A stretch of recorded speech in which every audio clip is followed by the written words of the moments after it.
এক গ্রামে একটি কারখানায় শ্রমিক লাগে ৬০০, কিন্তু বেডা মানে পুরুষ মানুষ আছে ৫০০। মহাজনের কাছে শ্রমিক শর্ট পড়েছে। বেডা শ্রমিকদের ১,০০০ টাকা মজুরি দেয়া লাগে। ওই টাকা দিয়ে বেডা মানুষরা সংসার চালায়।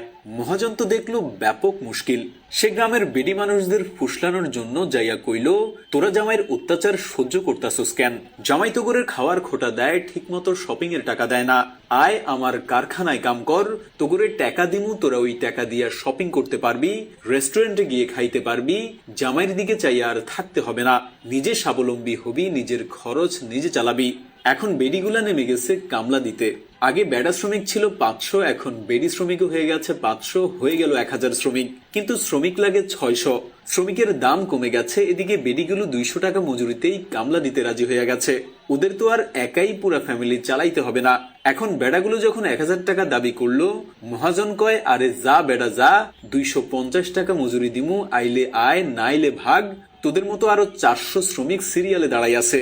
এখন বেডাগুলোও ২৫০ টাকায় কামলা দিতে রাজি হয়ে গেল।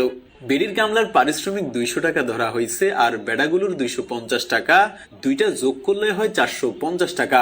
এখন জামাই বউ দুইজন মিলে কামায় ৪৫০ টাকা, কিন্তু সংসার চালাইতে লাগে ১,০০০ টাকা। তাই তাদের লিভিং স্ট্যান্ডার্ডও কমাইয়া ফেললো। অথচ জামাই যদি একা কামাইতো তাহলে কিন্তু ১,০০০ টাকাই কামাইতে পারতো।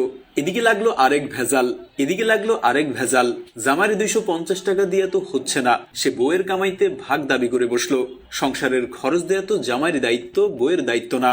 বউ কামলা দিতে গেছে নিজে ভোগ বিলাস করার জন্য, সংসারের খরচ দেওয়ার জন্য না। এখন এই টাকা নিয়ে লাগলো বউ জামাইয়ের মারামারি। সংসারে শুরু হইল অশান্তি। বউ বলল, কিসের পুরুষ মানুষ হইছ, সংসারের খরচ দেওয়ার মরদ নাই, আবার বউয়ের কামাইতে খাইতে চাও, কিসের পুরুষ তুমি? এরপর পরই একটা একটা করে সংসার ভাঙতে লাগলো। নারী এখন নিজে ২০০ টাকা কামাই করে, শুধু নিজে খায়। পুরুষও নিজে ২৫০ টাকা কামাই করে, শুধু নিজেই খায়। একার ইনকাম দিয়ে আর সংসার চালানো সম্ভব না। এদিকে মহাজন তো লালে লাল। ব্যবসা চাঙ্গা, অধিক প্রোডাকশন, স্বল্প মজুরি, প্রচুর প্রফিট হচ্ছে। এই প্রফিট দিয়ে সে বান্দা নারীবাদী ভাড়া রাখলো।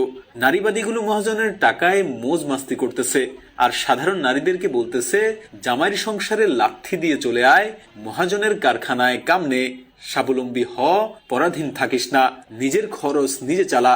আর এতেই সাধারণ নারীগুলো মগজ বন্ধক দিয়ে দিল। আপনার কাছেও যদি মনে হয় এটি আমাদের সমাজের বাস্তব চিত্র, তাহলে অবশ্যই লাইক, কমেন্ট এবং শেয়ার করে অন্যদেরকে দেখার সুযোগ করে দিবেন।